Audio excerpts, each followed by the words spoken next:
Good evening. Welcome everyone. आज थोडंसं एक नवीन प्रयोग करून पाहतोय आणि त्या प्रयोगाच्यासाठी पहिल्याच विचारता क्षणी ज्यांनी होकार दिला ते अमोल कारेकर आज आपल्या सोबत आहेत. अ, बऱ्याच दिवसांपासून एक इच्छा होती, आकांक्षा होती, की असं काहीतरी वेगळं करावं आणि एखाद्या उद्योजकाच्या अंतरंगात काय चाललेलं असतं? त्याला काय वाटतं आणि तो कुठल्या दृष्टीने त्याच्या व्यवसायाकडे बघतो, ते समजून घेण्याचा हा एक प्रयत्न आहे. आपण बऱ्याच वेळेला एखाद्या आर्किटेक्ट किंवा इंटिरियर डिझायनरकडे जातो आणि मग त्याच्याकडून आपण डिझाईन्स वगैरे किंवा आपल्याला जे हवे ते चित्र जे प्रिंट्स आहेत ते काढून घेतो आणि मग त्याने पैसे सांगितले, की आपण हात आखडता घेतो. पण त्याच्यामागे त्याचं कारण काय आहे? त्याची दृष्टी कशी आहे त्या गोष्टीकडे पाहण्याचं? आणि एखाद्या interior designer, professional interior designer किंवा आर्किटेक्टकडे जाणं आणि एखाद्या कुठल्यातरी जो नॉर्मल सुतारकाम वगैरे करतो अशा व्यक्तीकडे जाणं, त्याच्यामध्ये काय फरक आहे? आणि आपल्या घरातलं इंटिरियर करताना आपण कुठल्या गोष्टींकडे लक्ष द्यावं? आणि एक इंटिरियर डिझायनरला जेव्हा आपण आपल्या घरी बोलवतो, तर तिथून जो त्याचा प्रवास चालू होतो, तो हँडओव्हर होईपर्यंत कसा असतो? या सगळ्या गोष्टींबद्दल मनात बरचसं कुतूहल होतं आणि मी अमोल यांच्याशी चर्चा केली. त्यांना विचारलं, की "अरे, असं काहीतरी माझ्या मनात आहे, तर तुम्ही तयार आहात का?" आणि त्यांनी लगेच होकार दिला आणि त्याचीच फलनिष्पत्ती म्हणा किंवा त्याचंच आउटकम म्हणा, आपण हा एक प्रयोग करून पाहत आहोत, की व्यावसायिकाच्या मनात काय असतं आणि त्याचा जो प्रवास आहे, त्याला जी एखादी ऑर्डर येते, तिथपासून ते ती डिलिव्हरी होईपर्यंत कुठल्या-कुठल्या विविध टप्प्यांथ्रू ती जाते, ते समजून घेण्याचा हा एक प्रयत्न आहे. तर अमोल, स्वागत आहे आपलं आणि धन्यवाद. आपण मला ही संधी दिलीत आणि आपण लगेच होकार कळवला त्याच्याबद्दल. अ, मला वाटतं मी पहिला प्रश्न विचारायच्या अगोदर तुमच्याबद्दल थोडी माहिती दिली तर खूप बरं होईल. Yes. Thank you sir. Thank you Anthony sir. तुम्ही आज मला अशा एका वेगळ्या तुमच्या कार्यक्रमासाठी तुम्ही मला आमंत्रित केलं. त्याबद्दल तुमचे खूप खूप आभार. आणि मला पण आवडेल म्हणजे जो तुम्ही टॉपिक मांडला की आम्हाला पण सांगायला खूप आवडेल की याबद्दल की आम्ही कशी ती प्रोसेस असते आणि ती कशी फॉलो केली जाते. तर सर्वप्रथम मी माझं इंट्रोडक्शन देतो. मी अमोल कारेकर. पेशाने, व्यवसायाने आणि by education interior designing and डेकोरेशनचा मी डिप्लोमा घेतलेला आहे एल.एस. रेजा स्कूल ऑफ आर्किटेक्चर बँड्रा येथून. आणि गेले 25 वर्ष मी या क्षेत्रामध्ये आहे. वेगळ्या वेगळ्या प्रोजेक्ट्सवर आम्ही कामं केलेली आहेत. रेसिडेन्शियल, कमर्शियल, त्याच्यानंतर कॉर्पोरेट, बंगलोज, हॉटेल्स आणि असे कितीतरी गोष्टींवर आम्ही काही रिटेल पण काम केलेलं आहे, काही इंटरनॅशनल एनजीओ बरोबर आम्ही काम केलेलं आहे. तर अशा वेगळ्या वेगळ्या गोष्टींवर आज इतक्या वर्षांचा अनुभव आहे. सो हे माझं प्रोफाईल आहे.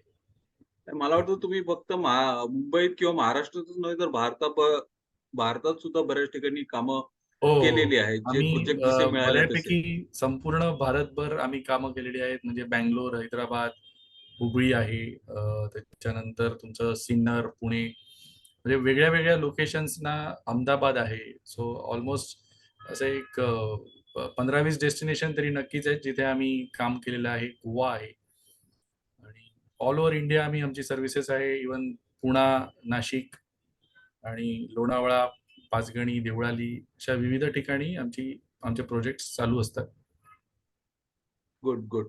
तर अमोल, सुरुवात करूया पहिल्या प्रश्नापासून आणि माझा पहिला प्रश्न आहे तुम्हाला, की डिझाइनचा जो प्रोसेस आहे, राइट? तुमच्याकडे एखादी ऑर्डर येते किंवा कोणी तुम्हाला सांगतो, की आम्हाला इंटिरियरचं काम करायचंय किंवा घरी एकदा या. राइट? तिथून आर्किटेक्ट ऑफ ड्रीम्स म्हणजे आर्किटेक्ट ऑफ ड्रीम्स फक्त आर्किटेक्ट डिझाईनच नाही बनवत, तर स्वप्नातलं जे घर आहे किंवा मनातली जी इच्छा आकांक्षा आहे, की आपलं घर कसं असावं? मला विमल लेमणे यांची कविता खूप आवडते, की घर असावं घरासारखं, नको नुसत्या भिंती, राइट? आणि बरोबर. ते घडवायचं काम एक इंटिरियर डेकोरेटर किंवा आर्किटेक्ट हे दोन्ही करत असतात आपापल्या परीने. आपण इंटिरियर डेकोरेशनच्या हिशोबाने बोलणार आहोत. तर येस. याची प्रक्रियेची सुरुवात कशी होते? सर्वप्रथम आमचं फील्ड जे आहे ना, ते बऱ्यापैकी प्रत्येक माणसाच्या स्वप्नांची रिलेटेड आहे कुठेतरी. की प्रत्येकाला एक स्वप्न असतं, की आपलं घर किंवा ऑफिस साधारण कसं असावं. कारण ते कुठेतरी तो जात असतो, कोणाकडे तरी भेटत असतो, तर तिथे त्याला काही गोष्टी आवडतात. मूव्हीजमध्ये काही गोष्टी आवडतात. आता इंटरनेट आज इझिली अवेलेबल आहे. तिथे काही ना काहीतरी तो बघत असतो. काही मॅगझिन्समध्ये बघत असतो. आणि त्यांनी त्याच्या घराच्या किंवा ऑफिसच्या काही अशा कल्पना केलेल्या असतात, की अरे माझं जेव्हा घर होईल किंवा मी कधी रिनोव्हेशन करेन किंवा काय. सो त्यांनी एक त्यांच्या कल्पना केलेल्या असतात आणि त्यांचं ते एक स्वप्न असतात.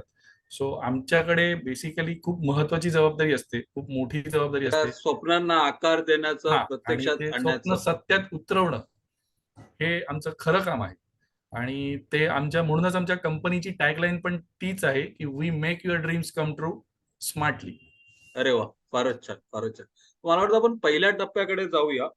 जो पहिला टप्पा आहे, की तुम्हाला ही जी स्वप्न सांगितलं किंवा आपल्या मनातली इच्छा, आकांक्षा सांगितलं, त्यांची जी काही रिसर्च आहे किंवा माहिती काढलेली आहे ते सांगितलं, की मग त्याची जी प्लॅनिंग प्रोसेस आहे म्हणजे जी प्रक्रिया आहे ती कशाप्रकारे म्हणजे तुम्ही तो आता ठीक आहे, सांगणं एक गोष्ट असतं, राइट? पण ते प्रत्यक्षात उतरवताना कशाप्रकारे तो टप्पे पार पाडले जातात किंवा ती प्रोसेस काय आहे त्याच्याबद्दल जरा सगळ्यात महत्वाचं म्हणजे आम्हाला अंडरस्टँडिंग द क्लायंट. म्हणजे जेव्हा आम्हाला कुठलाही क्लायंट अप्रोच होतो, की आम्हाला आमच्या घराचं किंवा इंटिरियर जे काही करायचं आहे त्यांच्या ऑफिसचं. सो त्यावेळेला आधी बेसिकली आम्हाला त्यांचा एक छोटासा इंटरव्ह्यू घ्यावा लागतो, की बाबा ते आधी कोण आहेत? त्यांचं सोशल स्टेटस काय आहे? घरात किती माणसं आहेत? वयोवृद्ध किती आहेत? लहान किती आहेत? घर एक्झॅक्टली कोण काय करण्यासाठी म्हणजे वीकेंड होम आहे, की ते घरात राहणार आहे, का त्यांचं फार्म हाऊस आहे? म्हणजे अशा वेगळ्या-वेगळ्या गोष्टींचा आधी आम्हाला म्हणजे विचार करावा लागतो. त्यांच्याशी हे सगळं बोलावं लागतं.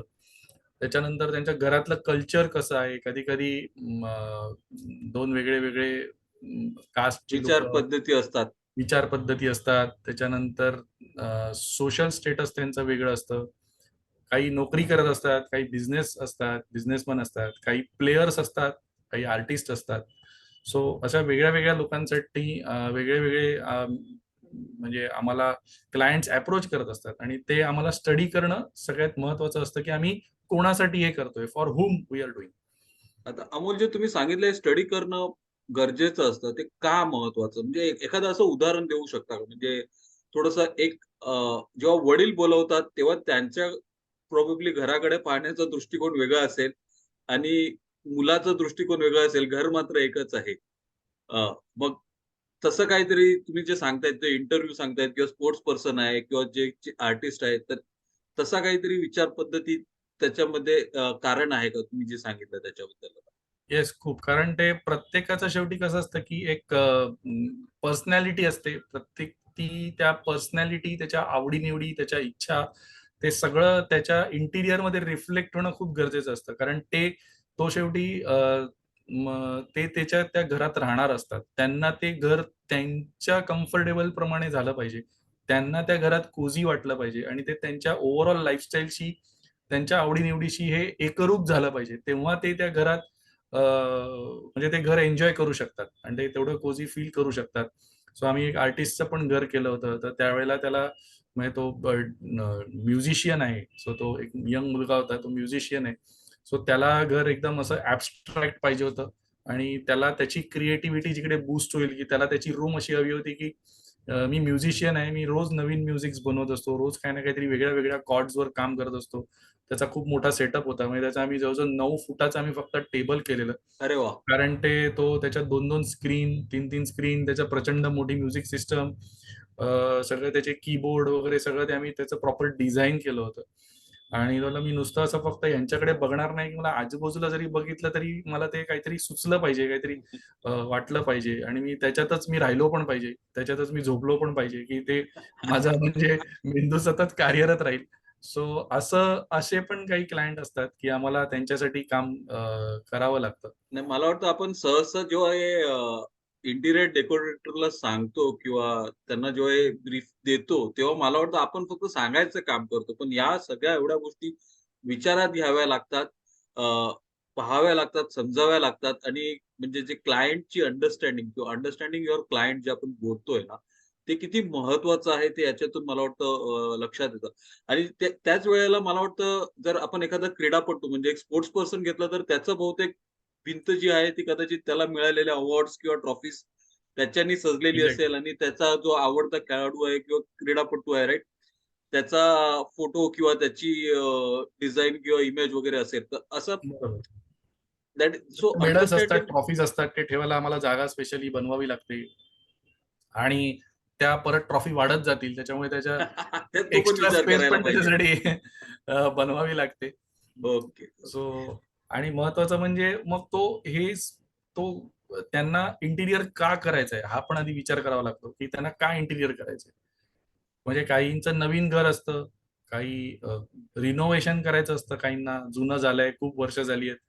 काहींच्या गरजा काही चेंज झालेल्या असतात, एकाची 2 मुलं झाली आहेत, काही आई वडील बाहेरगावी होते ते राहायला आलेले आहेत, मग त्यांना रूम आता एक स्पेअर करायची आहे. तर असं काही गरजा असतात, त्याच्यामुळे काही चेंजेस करावे लागतात. कधी कधी काही वास्तुशास्त्रज्ञ येतात, त्यांचे काही प्रॉब्लेम्समुळे त्यांना काही चेंजेस सांगून जातात, तर ते काही चेंजेस करायचे असतात. कधी कधी लग्न घर असतं, घरात नवीन सून येणार आहे, तर अशा वेळेला घर रिनोव्हेट केलं जातं किंवा काय. सो ते आपण हे जे करतोय हे त्यांना म्हणजे ते इंटिरियर का करायचंय हे सुद्धा जाणून आम्हाला घ्यावं लागतं. आणि व्हेरी व्हॉट म्हणजे आता ह्या सगळ्यात तर त्यांना आउटकम काय हवंय, त्यांना काय अपेक्षित आहे हे समजून घ्यावं लागतं. म्हणजे थोडक्यात क्लायंटचे अंतरंग, मनाचे अंतरंग आपल्याला जाणून घ्यायचे आहेत आणि येस. त्यानुसार आपल्याला काम करायचं आहे. आता याची पुढची पायरी जी आपण बोलतो राइट? हे एवढं क्लायंट समजून घेतल्यानंतर त्याची रिक्वायरमेंट्स समजून घेतल्यानंतर राइट? आपण त्याची रिक्वायरमेंट्स हे झालं त्याचं ब्रीफ झालं राइट? पण त्याच्यानंतरचा टप्पा आहे तो रिक्वायरमेंट. आता हे सगळं प्रत्यक्षात उतरणार कसं? आणि मग त्याच्यासाठी काय-काय लागणार किंवा काय अडी-अडचणी येतील तर त्याच्याविषयी थोडंसं बोला? येस. आता अंडरस्टँडिंग क्लायंट झालं, मग त्याच्यानंतर अंडरस्टँडिंग रिक्वायरमेंट हा एक खूप महत्वाचा भाग आहे. कारण रिक्वायरमेंटमध्ये खूप वेगळ्या वेगळ्या गोष्टी येतात आणि त्याच्यानंतर काही त्याच्यात नीड्स पण असतात.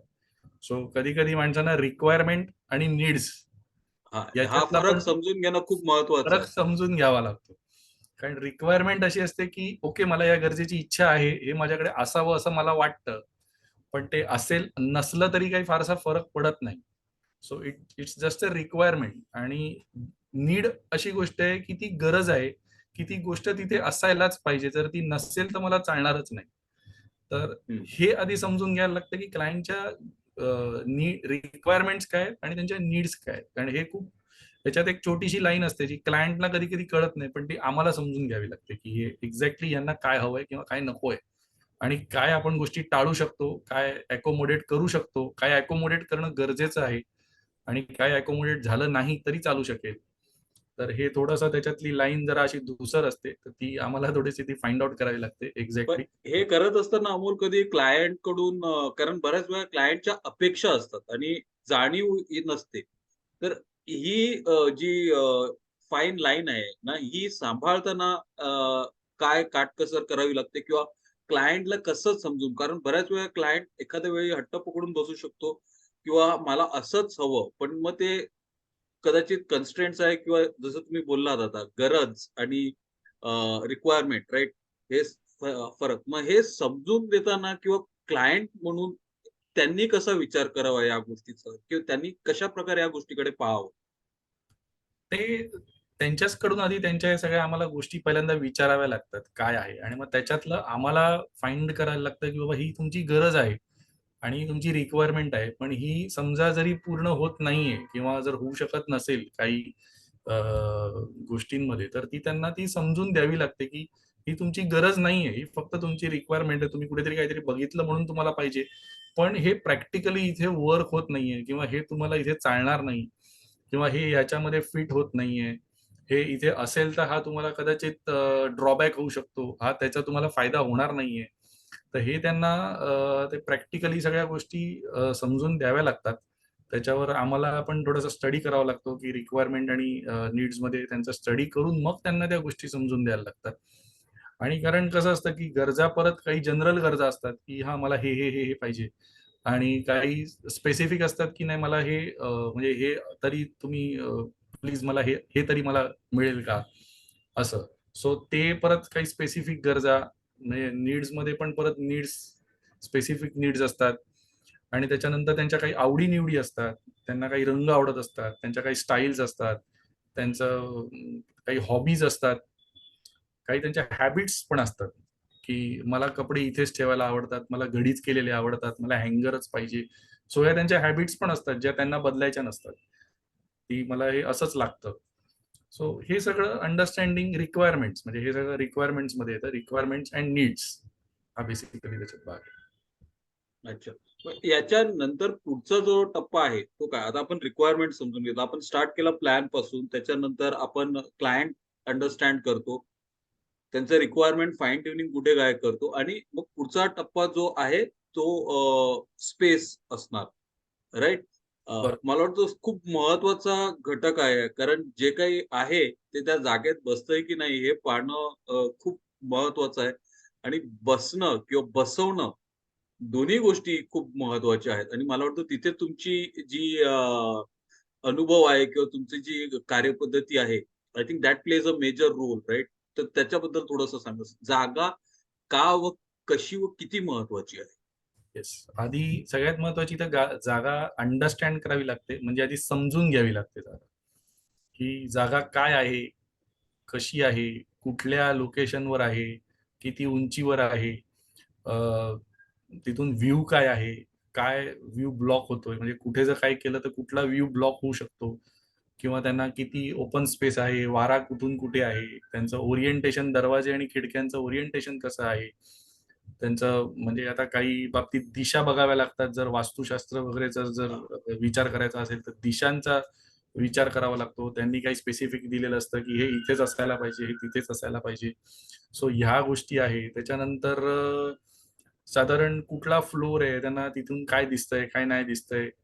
त्याच्यानंतर मग बंगलो असेल तर मग तो किती मजल्याचा आहे, मग वरच्या मजल्यावर कोण आहे, खालच्या मजल्यावर कोण आहे, हे असे सगळ्या गोष्टी आहेत. काही वयोवृद्ध असतात, मग त्यांच्या दृष्टीने पण स्पेस बघावी लागते, की त्यांना मुवमेंटला कुठे अडथळा येणार नाही ना, कुठे कुठली गोष्ट चालताना ते कुठे अडखळून पडणार नाहीत ना, किंवा जर आणि ते मला वाटतं अमोल याच्यामध्ये अर्धा पाऊण इंच इकडे-तिकडे जरी झाला अर्धा तरी खूप बराचसा हो, फरक हो, हो. पडतो राइट? Yes, yes. मूव्हमेंटवरती जसं तुम्ही सांगतायत येस. कन्स्ट्रेंट येतं.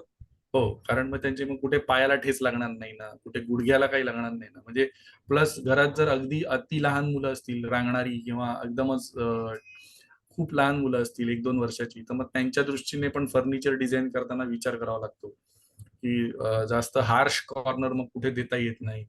सो हे सगळं जे आहे ते बघावं लागतं. आणि स्पेसमध्ये म्हणजे शेवटी परत एकदा आपण जो स्टडी केलाय त्यांचा, त्यांच्या रिक्वायरमेंट, त्यांच्या गरजा आणि ह्या सगळ्या गोष्टी त्यांना आता जी स्पेस त्यांनी जी त्यांच्याकडे आहे त्या स्पेसमध्ये त्या कशा बसवायच्या हे खूप स्टडी करावं लागतं. आणि म्हणजे हे महत्वाचं आहे. तो त्या दृष्टीने स्पेस अंडरस्टँड करावं लागतं आणि त्या दृष्टीने ती स्पेस डिझाइन करावी लागते. म्हणजे आता जसं तुम्ही खूप मला वाटतं खूप चांगला मुद्दा सांगितला. स्पेस फक्त किती आहे ते महत्वाचं नाही, तर किती उंचीवरती आहे आणि कशा प्रकारची आहे ते सुद्धा पाहणं खूप महत्वाचं. बऱ्याच वेळा मला वाटतं लोक अरे माझी 560 स्क्वेअर फीट किंवा 1000 स्क्वेअर फीट जागा आहे.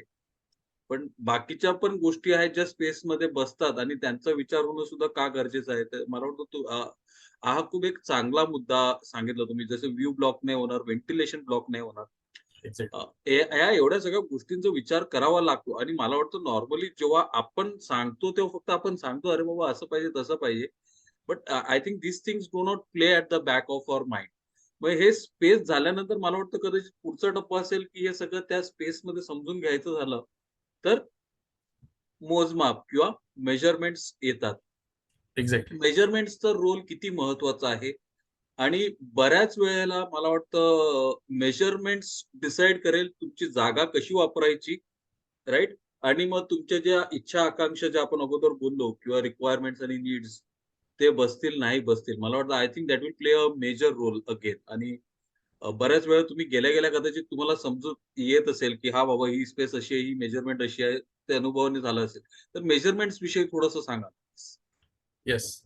आता मेजरमेंट घेणं म्हणजे एक लांबी, रुंदी, उंची म्हणजे एक आपण जे साचेबद्धरित्या आपण ते म्हणू, ते तसंच आहे असं लोकांना वाटतं. पण त्याच्यामध्ये परत पुन्हा एकदा तोच स्टडी करावा लागतो, की कुठे कट्स आहेत, कुठे कॉर्नर्स येत आहेत, कुठे फर्निचर बसताना ते छोटे-छोटे कट्स, कॉर्नर्स, बीम्स, कॉलम्स कुठे अडथळा ठरू शकतात.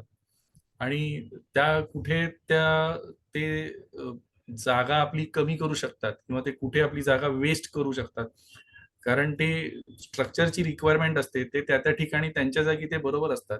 पण ते आपल्याला ते कुठेतरी अडथळा ठरू शकतात किंवा त्यांनी स्पेस वेस्ट होते. कारण परत जशा रिक्वायरमेंट असतात, जशा नीड्स असतात, त्याप्रमाणे त्यांचा प्रॉपर स्टडी करावा लागतो आणि ते खरंच किती आहे, त्याचं मेजरमेंट अगदी प्रॉपर मेजरमेंट घ्यावं लागतं. त्याचप्रमाणे अ, असं आहे की एक्झिस्टिंग काही फर्निचर त्यांच्याकडे असू शकतं रिनोव्हेशनमध्ये. त्याचे मेजरमेंट आपल्याला घ्यावे लागतात, की ते आपल्याला बसवायचं आहे. त्याच्यानंतर गॅजेट्स असतात. हो. नवीन गॅजेट्स आपण काही विकत घेतो, काही जुने रिटर्न करायचे असतात. मग ते गॅजेट्सचा आपल्याला स्टडी करावा लागतो, की तुम्ही कसे गॅजेट्स घेणार आहेत. म्हणजे त्यांना आधीच पास करावं लागतं, की तुम्हाला किती लिटरचा फ्रिज हवाय, किती लिटरचा फ्रिज हवाय मायक्रोवेव्ह. ते आणि हल्ली खूप मोठं असेल तर सगळ्यांच्या घरात मोठे-मोठेच फ्रिज किंवा हो, ते हो. टीव्ही, त्याच्यानंतर म्युझिक सिस्टम्स वगैरे. Right, right. ओके. येस. मग म्युझिक सिस्टम आहे का? मग त्याला वूफर आहे का? मग तो वूफर आहे तर मग किती मोठा आहे? मग बार स्पीकर आहे का? मग टीव्ही घेणार असाल तर टीव्ही किती मोठा टीव्ही तुम्हाला हवाय? किती छोटा टीव्ही? म्हणजे या सगळ्या गोष्टींचे मेजरमेंट अगदी इंच न इंच आधी सगळं त्याचा विचार करूनच पुढे गोष्टी डिझाइन करायला लागतात. नाहीतर आपण म्हणजे एवढं सगळं करून एखादी छोटी गोष्ट जर चुकली तर त्या सगळ्याचा शो जाऊ शकतो आणि ती गोष्ट पहिली आधी कुठे बसवायची हा सगळ्यात मोठा प्रॉब्लेम येऊ शकतो आणि मग जे बनवलेलं आहे त्याच्यात परत आपल्याला काही रिवर्क करावं लागू शकतं. सो या सगळ्या छोट्या-छोट्या गोष्टींचा विचार करणं भाग असतं आणि त्याच्याही पेक्षा पुढे जाऊन मी असं म्हणेन, की बेसिकली क्लायंटचा विचार ह्या मेजरमेंट्समध्ये कुठे कधी-कधी होताना दिसत नाही. तर हं. एक्झॅक्टली क्लायंट जो यूज करणार आहे, जे मेंबर्स हे फर्निचर यूज करणार आहेत, जे त्या घरात वापरणार आहेत, म्हणजे त्यांची सुद्धा उंची खूप महत्वाची ठरते. हां, हां, हां, हां, हां. हा खूप महत्त्वाचा मुद्दा. मला वाटतं आपण अर्गोनॉमिक्स जेव्हा बोलतो, एक्झॅक्टली. तेव्हा त्याच्यावर खूप फरक पडतो. म्हणजे चपाती लाटण्याची जागा किती उंचीवर आहे. बरोबर. बसताना जर वयोवृद्ध व्यक्ती असेल, तर ते किती उंचीवर असायला हवं. Exact. This is all part of the measurements. Yes. So म्हणजे घरातली स्त्री किती उंचीची आहे, मग तिचा तो किचन प्लॅटफॉर्म तिला किती उंचीचा कम्फर्टेबल राहील. किचनचे जे वरचे कॅबिनेट्स आहेत, मग ते सामान काढताना तिला किती कम्फर्टेबल राहील. का तिला प्रत्येक वेळेला स्टूल घेऊनच ते काढावं लागेल. मग ते चालेल का? किंवा तिने जर वेगळ्या योग्य उंचीला जर चपात्या लाटल्या नाही किंवा जर ते किचन प्लॅटफॉर्म योग्य नसेल, तर मग त्यांना पाठीचा, कमरेचा त्रास कायमस्वरूपी येईल का? तर कारण बऱ्याच आम्ही म्हणजे फिजिओथेरपिस्टशी जेव्हा तुम्ही जर बोलाल, तर तुमचे चुकीचे पोश्चर हे सगळ्यात मोठं कारण आहे तुमचे पाठीचे आणि कमरेचे, बरोबर, मानेचे बरोबर. Right, right. आजारांसाठी तुमचं चुकीचं पोश्चर हे सगळ्यात मोठं कारण आहे. तर हे चुकीचं पोश्चर टाळण्यासाठी त्या पर्टिक्युलर मेंबरचा आपल्याला विचार करणं गरजेचं असतं आणि त्या मेंबर्स प्रमाणे ते डिझाइन करणं आहे. सो त्यांचं मेजरमेंट घेणं पण आपल्याला खूप इम्पोर्टंट आहे. म्हणजे मेजरमेंट हे फक्त जागेचंच नाही किंवा कोपऱ्यांचंच नाही, तर ती जागा जी व्यक्ती वापरणार आहेत आणि ज्या व्यक्ती घरात त्या वावरणार आहेत, त्यांच्या हिशोबाने सुद्धा अत्यंत महत्त्वाच्या आहेत. आता याच्यानंतरची जी आपली पुढची पायरी आहे, म्हणजे हे झालं मेजरमेंट्स विषयी आणि तुम्ही सांगितलं, की थोडंसं इकडे-तिकडे झालं, तरी फार चॅलेंजेस निर्माण होऊ शकतात. आता मेजरमेंट्स वगैरे घेतल्यानंतर त्याची पुढची पायरी काय आहे? आता जेव्हा आपण ही सगळी प्रोसेस फॉलो करतो आणि मग त्याच्यानंतर जेव्हा आपण सगळे मेजरमेंट्स घेऊन मग आपण सगळा डेटा कलेक्ट करून त्यांचे नीड्स, रिक्वायरमेंट्स, स्पेस, क्लायंट सगळं अंडरस्टँड करून जेव्हा मग आपण प्रॅक्टिकली ही गोष्ट डिझायनिंगला बसतो.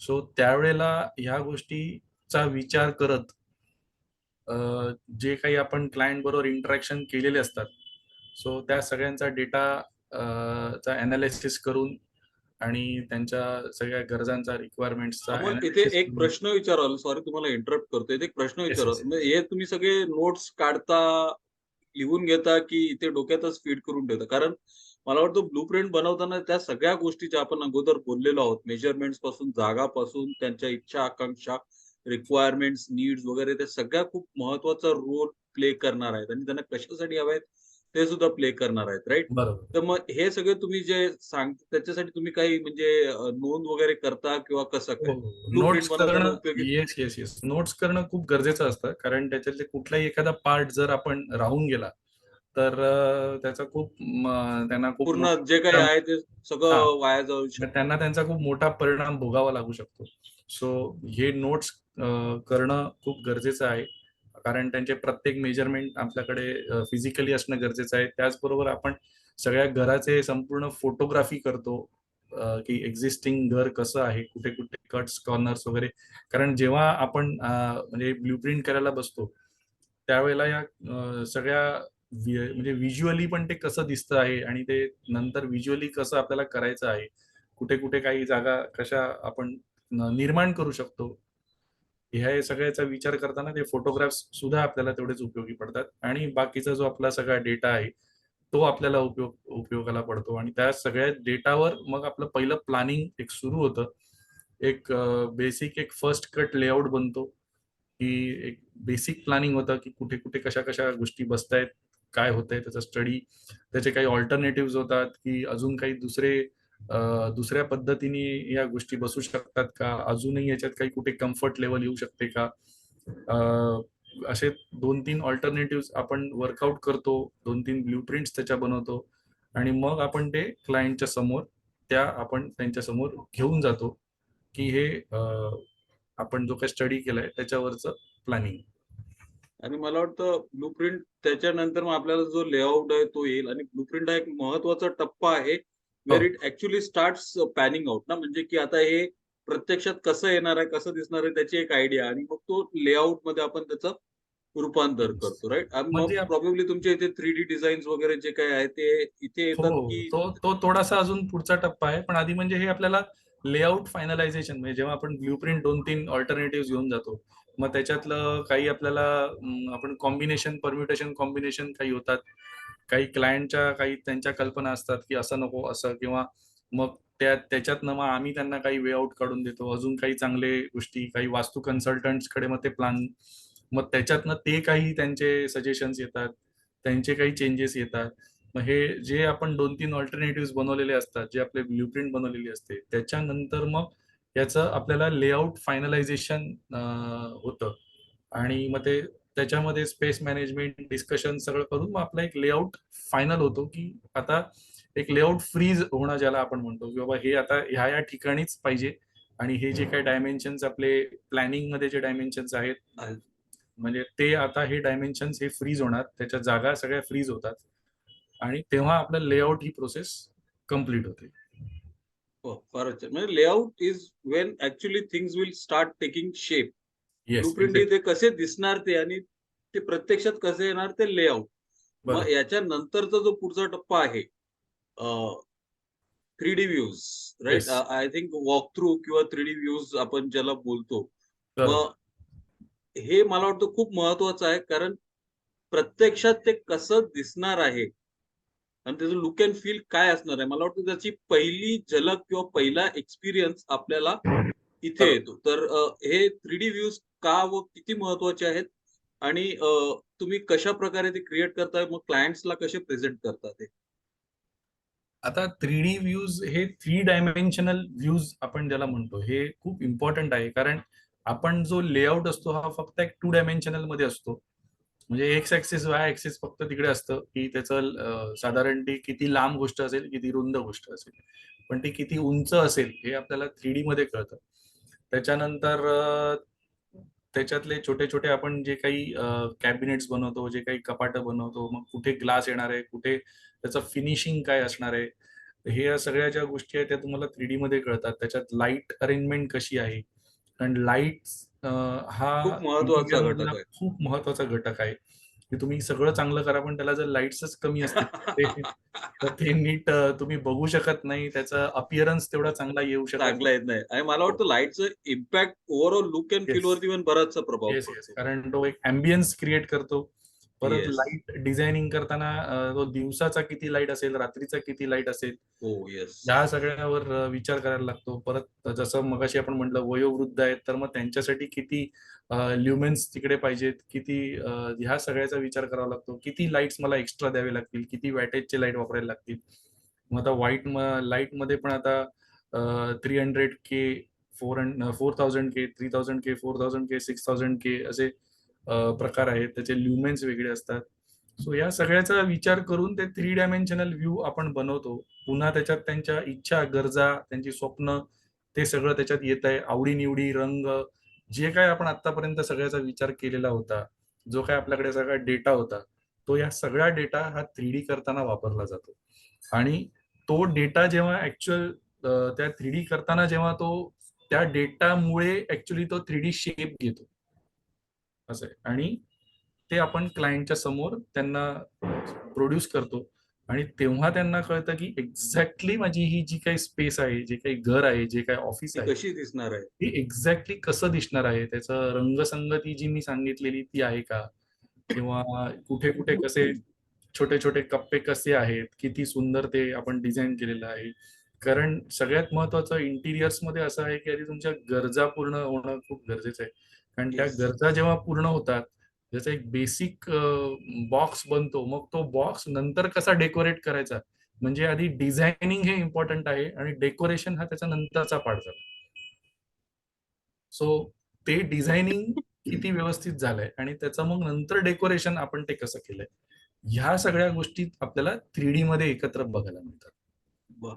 फारच छान. म्हणजे अ, मला वाटतं आम्ही प्रेझेंटेशन स्किल्स बद्दल बोलताना मी बऱ्याच वेळेला एक गोष्ट सांगतो, की आपण वाघ सांगितलं ना, की लोकं पहिला वाघ बघतात आणि मग त्याची जी मिशा किंवा त्याचे डोळे आणि मग त्याची त्या सगळ्या गोष्टी 3D व्ह्यूज क्रिएट करणं सुद्धा एक मला वाटतं kind of a parallel process जी आहे, ती आहे.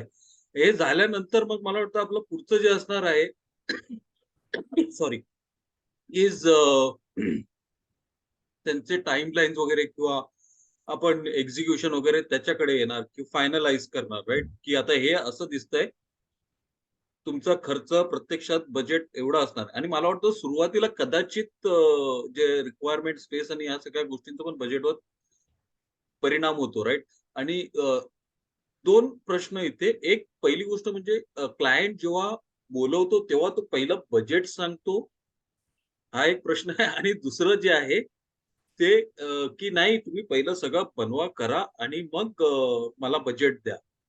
राइट? सो तो एक प्रश्न आहे आणि मग ते त्याच्या रेंजमध्ये बसतंय की नाही हे मला वाटतं समजून घेणं खूप महत्वाचं आहे आणि तुम्ही सुरुवातीला जे सांगितलं, की क्लायंट कोण आहे? Who, why, what of the client is also equally important right? So त्याच्याविषयी बोला आणि मग बजेटला टाईमलाईनिंगचा पण खूप फरक पडणार मला वाटतं बजेटवर राइट? तर हो. त्याच्याबद्दल बोला थोडं. येस.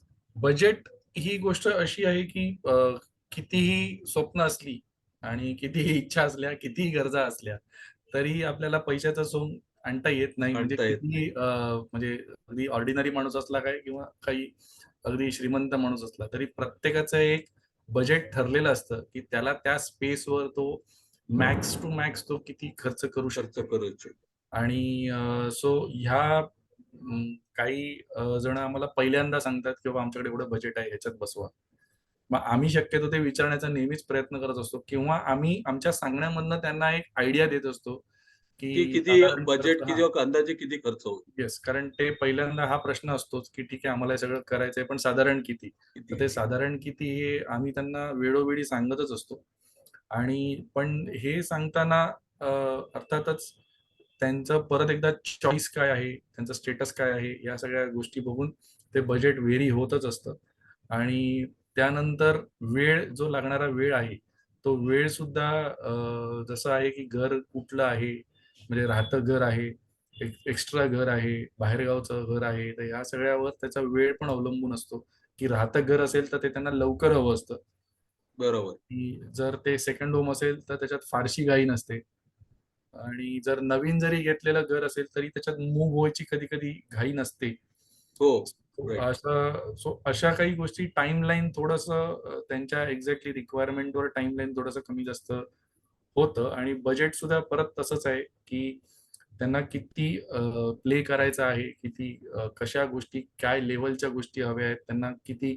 कारण आता फिटिंग्स पण खूप वेगळे वेगळे आलेले आहे. सो त्यांना बेसिक हवंय की थोडंसं, कारण हा मगाशी आपला विषय झाला की त्यांचं सोशल स्टेटस परत आहे. सो ह्या सगळ्या गोष्टींवर सुद्धा बजेट सगळं अवलंबून असतं की त्यांचं काय बजेट आहे. पण काही जे बेसिक खर्च जो असतो, म्हणजे अगदी बेसिक क्लायंट जरी आपल्याकडे आला तरी त्यांना जो बेसिक खर्च आहे की तुम्ही कितीही काहीही करा, पण काही जर क्वालिटी मेजर्स आपण जर ठेवले, काही क्वालिटी स्टँडर्ड्स आपण ठेवल्या की तुमचं घर एक 10 वर्ष व्यवस्थित टिकलं पाहिजे, तुमचे जे काही लहान मुलं आहेत किंवा काय त्यांच्या वापरण्याने ते खराब झालं नाही पाहिजे, आणि जे काय तुम्ही आज त्याच्यात व्हॅल्यू जी तुम्ही टाकता आहे ते तुम्हाला व्हॅल्यूचे तुम्हाला रिटर्न्स एक 10 वर्ष तरी आपण एक्सपेक्ट करतो की ती व्हॅल्यू आपल्याला त्याचा रिटर्न, त्याची कॉस्ट म्हणजे रिकव्हर इक्वल व्हायला पाहिजे कॉस्ट. किंवा तो बेनिफिट मिळायला पाहिजे. येस, सो ऍटलिस्ट ते 10 वर्ष तरी टिकण्यासाठी जी क्वालिटी गरजेची आहे, तर त्याचं आपण एक स्टँडर्ड बजेट त्यांना नक्कीच पहिलं सांगतो. ओके. आणि मग इथे या टप्प्यावर असं होतं का, की चेंजेस येतात किंवा मग बसत नाही, मग थोडंफार आपण कुठेतरी काहीतरी चेंजेस करूया किंवा लेआउटमध्ये किंवा ब्लूप्रिंटमध्ये थोडेफार चेंजेस होण्याची शक्यता आहे का या टप्प्यावर? हो, हो. आफ्टर बजेट किंवा काही गोष्टींचा विचार झाल्यानंतर थोडाफार चेंजेस त्याच्यात होतात. म्हणजे कधी-कधी काही अजून अपग्रेड पण होतं किंवा काही थोडंसं डिग्रेड पण होतं, की आपण थोडंसं हे ॲडजस्ट, कधी काही कामं कमी केली जातात, काही अ, काही गोष्टींना म्हणजे काही आयटम्स कमी केले जातात, की हे आत्ता गरजेचं नाहीये. मग त्यावेळेला परत गरज आणि रिक्वायरमेंट पुन्हा एकदा डोकं वर काढते, की जे गरजेचं आहे ते एवढं तरी हवंय, मग हे ठीक आहे, हे नसलं तरी चालेल. मग ह्यानी जर अच्छा. बजेट वाढत असेल तर. सो त्यावेळेला ते थोडंसं फाईन ट्युनिंग बजेटचं होतं. आणि ते दोन्हीकडे जाऊ शकतं. म्हणजे एखाद्या येस. क्लायंटला वाटतं, की नाही, "अरे बाबा, तू कर, आपण बघून घेऊ. हो, हो. Just go ahead." राइट? आपल्याला हे येस. हवंय, आपल्याला करायचं आहे. बरोबर. Okay, okay. आणि येस. मग याच्यानंतर मला वाटतं जो पुढचा टप्पा असेल तो असेल एक्झिक्युशनचा. येस. अ, आणि खूप महत्वाचा टप्पा आहे कारण एकदा कामाला सुरुवात झाली, आता जसं तुम्ही सांगितलं टाईमलाईन महत्वाची आहे आणि जर टाईमलाईन फिक्स्ड असेल, तर मला वाटतं एक्झिक्युशन त्याहूनही अधिक महत्वाचं आहे. आणि बरोबर. त्याच जोडीला एक्झिक्युशन फक्त त्याच दृष्टीने नाही, तर जे सांगितलेलं आहे, जे 3D मध्ये दिसलेलं आहे, राइट? ते प्रत्यक्षात तसंच होतंय की नाही, त्या हिशोबाने पण मला वाटतं एक्झिक्युशन खूप महत्वाचं आहे. आणि मला इथे जस्ट तुम्हाला कुतूहलाने प्रश्न विचारावासा वाटतो, की 1-2 साइट्स मी तुमच्याबरोबर तुमच्या व्हिजिट केल्या. तेव्हा मला ते खूप एक गोष्ट चांगली वाटली ना, की म्हणजे प्रत्येक साइटवरती प्रत्येक रूमचं वेगवेगळ्या अँगलने ते कसं दिसणार आहे, राइट? त्याचे मी चित्र पाहिले तिकडे, जर 3D लेआउट वगैरे पाहिलं. तर एक्झिक्युशनच्या दृष्टीने हे किती महत्वाचं आहे? 2 प्रश्न. पहिलं म्हणजे एक्झिक्युशन इटसेल्फ किती महत्वाचं आहे आणि जे आपण इमेजेस वगैरे किंवा 3D लेआउटचे जे तुम्ही ते एक्झिक्युशनच्या दृष्टीने सुद्धा किती महत्वाचे आहे? त्या दोन्ही गोष्टींबद्दल जरा आम्हाला सांगा.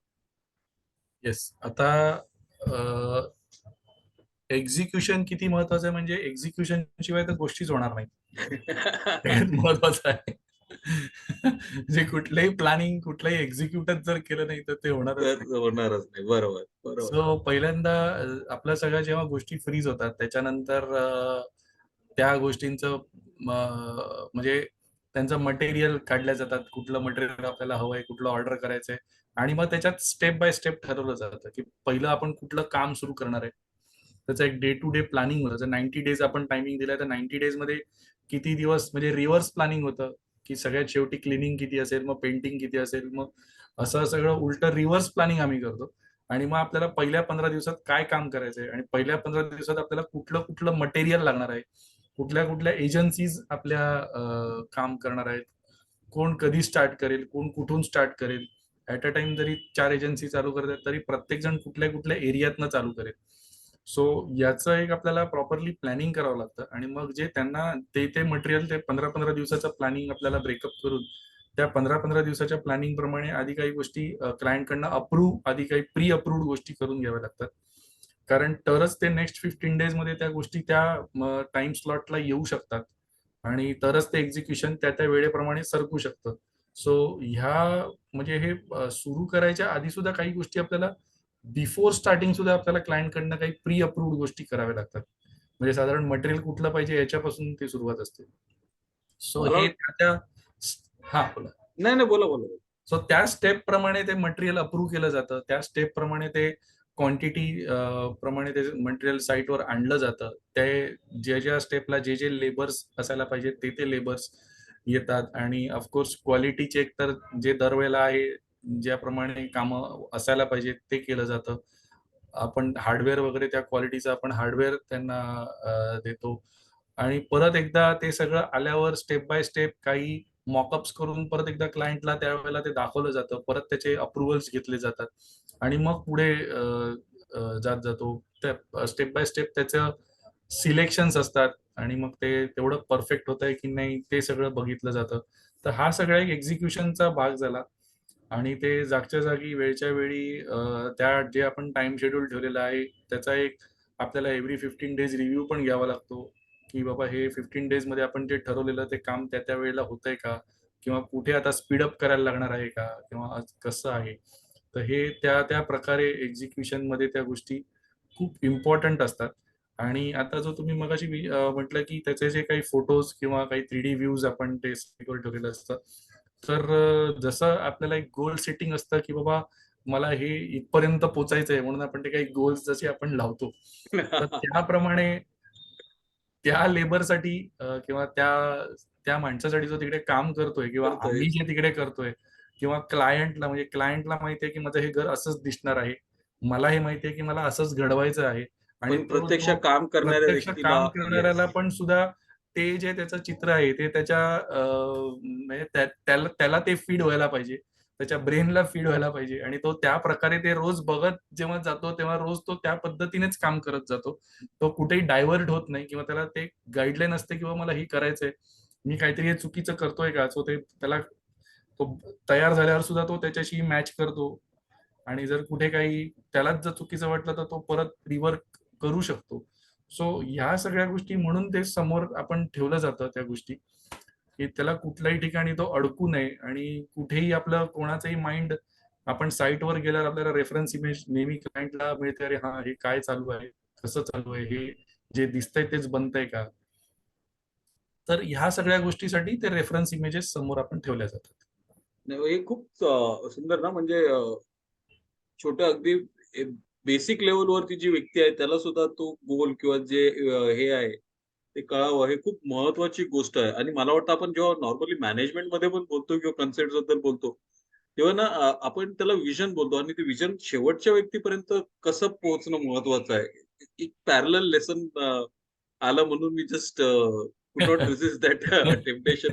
मला वाटतं येस, तुम्ही येस, खूप येस. सुंदर गोष्ट सांगितली, की एक्झिक्युशन होतंय की नाही, प्लॅननुसार होतोय की नाही, त्याचा वेळोवेळी रिव्ह्यू घेतला जातो आणि ते तसं आहे की नाही, क्लायंटला सुद्धा त्याची माहिती अपडेट केली जाते किंवा क्लायंट प्रत्यक्ष स्लाईडवर आला जरी, तरी त्याला क्लायंटला सुद्धा कसं काय चालू आहे आणि जसं आपण जे पाहिलंय तसंच ते होतंय की नाही, तर त्याचं त्याला सुद्धा एक आढावा घेता येतो. तर ही खूप छान गोष्ट. म्हणजे एक इंटिरियर डेकोरेटर किंवा इंटिरियर डिझाइनची जी प्रोसेस आहे, ती किती विविध टप्प्यातून जाते आणि त्याचा किती सारासार विचार करावा लागतो. प्रत्येक टप्प्यावर क्लायंटला इन्व्हॉल्व ठेवावं लागतं. असं नाही की बाबा मी घेतलाय तर ठीक आहे.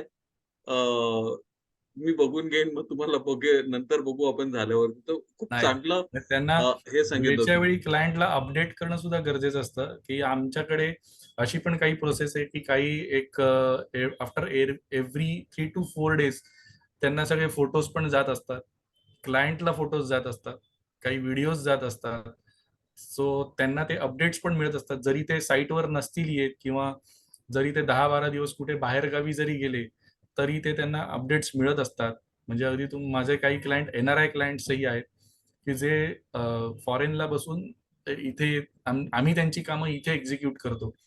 सो त्यांना अपडेट्स, साईट अपडेट्स फोटोजच्या माध्यमातून, व्हिडिओजच्या माध्यमातून नेहमी जात असतात आणि त्याद्वारे ते आमच्यावर ट्रस्ट ठेवून किंवा त्या गोष्टी तशा होत आहेत का नाही होत आहेत हे रिव्ह्यू करून मग आम्ही डिस्कशन करून त्या आम्ही पुढे नेत असतो. हे झालं एक्झिक्युशन आणि मला वाटतं एक्झिक्युशन झाल्यानंतर मला वाटतं तो सगळ्यात महत्त्वाचा आणि क्लायंटसाठी सुद्धा वाट पाहत असलेला जो टप्पा आहे तो म्हणजे हँडओव्हर. मग हँडओव्हर देतेवेळी कुठल्या गोष्टींची एक दक्षता घेणं गरजेचं आहे? किंवा जसं तुम्ही मागे थोड्या अगोदर बोलला मॉकअप्स वगैरे तुम्ही जे एक्झिक्युशनच्या वेळेला सुद्धा ते घेता क्लायंटकडून.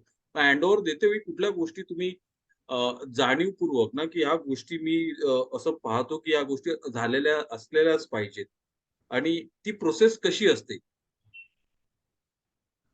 प्रोसेस अशी आहे की हँडओव्हरमध्ये परत जसं आपण काही क्लायंट जे पहिले जे काही डिस्कशन्स केलेले असतात, मग त्याच्यात आपण अक्षर म्हणजे ऍक्च्युली एखादं फर्निचर डिझाईन करताना सुद्धा आपण क्लायंटच्या छोट्या छोट्या गरजा विचारात घेतो. म्हणजे बेसिक गरजा असतात, मग त्याच्यानंतर काही खूप मायन्यूट अगदी म्हणजे खूप डिटेल लेवलवर काही गरजा असतात. कुठल्या कप्प्यात त्याला काय ठेवायचंय, कुठल्या शेल्फवर त्याला काय ठेवायचंय, वरच्या शेल्फवर काय, खालच्या शेल्फवर काय, त्याला किती छोट्या छोट्या शेल्फ हवेत किंवा किती त्याला ड्रॉवर्स हवेत. सो हे आपण जे म्हणजे ते कस्टमायझेशन जो प्रकार असतो, सो तो जेव्हा आपण जे त्याच्याकडनं फायनलाइज केलेलं असतं, मग ते हँडओव्हरच्या वेळेला ते तसंच्या तसं जे आपण त्यांना प्रॉमिस केलं आहे किंवा त्यांनी जे आपल्याला त्यांच्या रिक्वायरमेंट ज्या सांगितलेल्या आहेत, त्या बेसिकली त्या सगळ्या रिक्वायरमेंट आणि सगळ्या नीड्स ह्या बरोबर झाल्या का? त्याच्यानंतर मग त्याचं सगळ्याचं वर्किंग म्हणजे आता ड्रॉवर्स बरोबर उघडतायत का, लॉक्स बरोबर होत आहेत का, हे सगळं आम्हाला सगळ्या गोष्टीचं वर्किंग चेक करावं लागतं. त्याच्यानंतर त्या सगळ्या ज्या गोष्टी आहेत त्या प्रॉपर फिनिश्ड आहेत का, त्या क्वालिटीमध्ये सगळ्या बरोबर झाल्या आहेत ना. त्याच्यानंतर त्याचं इन्स्टॉलेशन जे कुठल्या गोष्टींचं असेल म्हणजे काही गीझर्स असतात, काही इलेक्ट्रॉनिक गॅजेट्स असतात, सो त्यांचे इन्स्टॉलेशन्स बरोबर झालेत का, परत त्याचं सगळं वर्किंग बरोबर आहे का, आणि त्याच्यानंतर मग सगळ्यात शेवटचा पार्ट येतो की या सगळ्या गोष्टी क्लीन झाल्या आहेत का, सगळं फर्निचर आतून बाहेरून किंवा सगळं त्यांचं फ्लोरिंग आहे, विंडोज आहे, म्हणजे जे काही त्यांच्या जेवढं सगळी साईट आहे ती कम्प्लीट क्लीन झाली आहे का.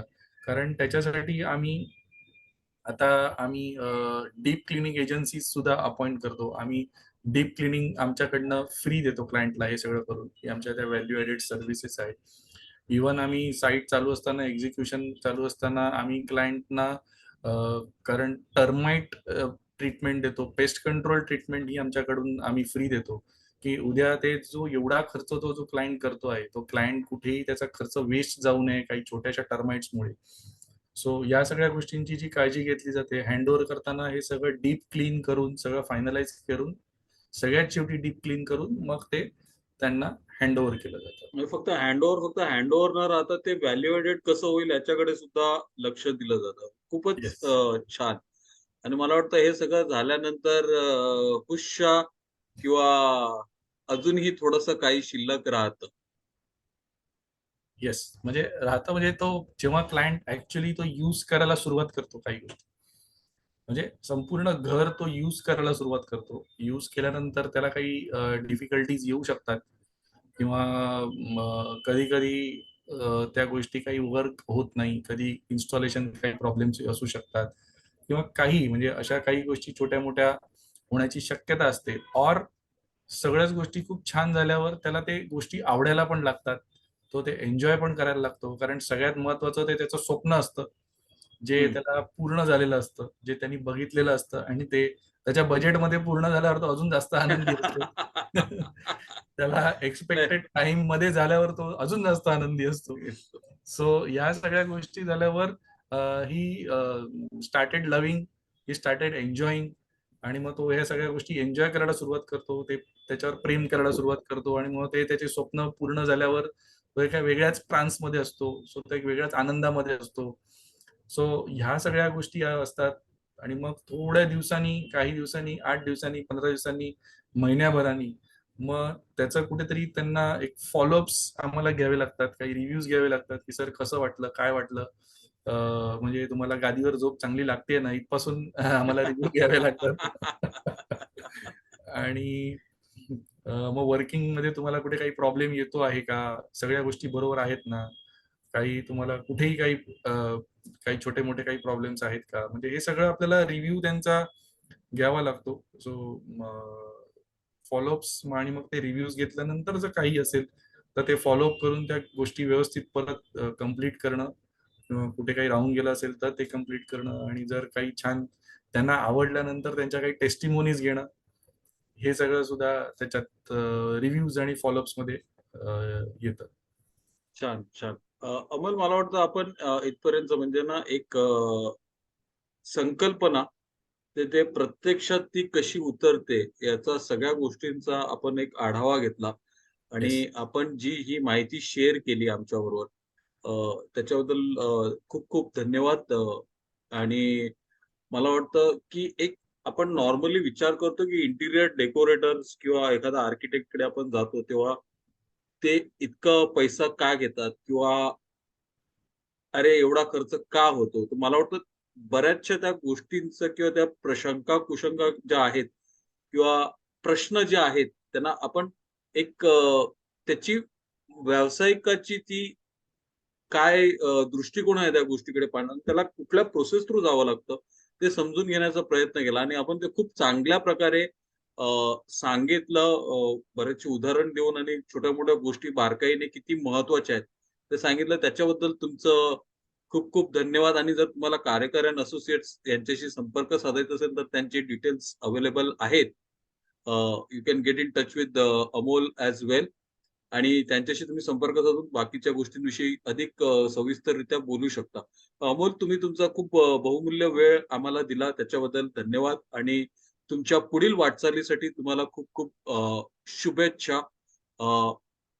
Again, yes. why before closing, if you like it, please like and subscribe to the channel. आणि असे बरेचसे जे उद्योजक आहेत आणि व्यावसायिक आहेत, त्या व्यवसायाच्या गरजा काय आहेत आणि ते समजून घेण्याचा आपण प्रयत्न काही पुढील भागात करणार आहोत. तोपर्यंत वाट पहा. Thank you once again. धन्यवाद. थँक्यू अँथनी सर, तुम्ही आम्हाला इथे परत एकदा बोलवल्याबद्दल आणि आमच्याकडनं ही सगळी प्रोसेस व्यवस्थितरित्या समजून घेतल्याबद्दल आणि आम्हाला ही संधी दिल्याबद्दल. सो पुन्हा एकदा मी सगळ्यांचे धन्यवाद मानतो, आणि तुम्हाला आता नक्कीच विश्वास बसला असेल की इंटिरियर डिझायनर्स त्यांची प्रोफेशनल फी का घेतात. So yes, yes. Thank you sir. Thank you. Thanks a lot. या. बाय. थँक्यू.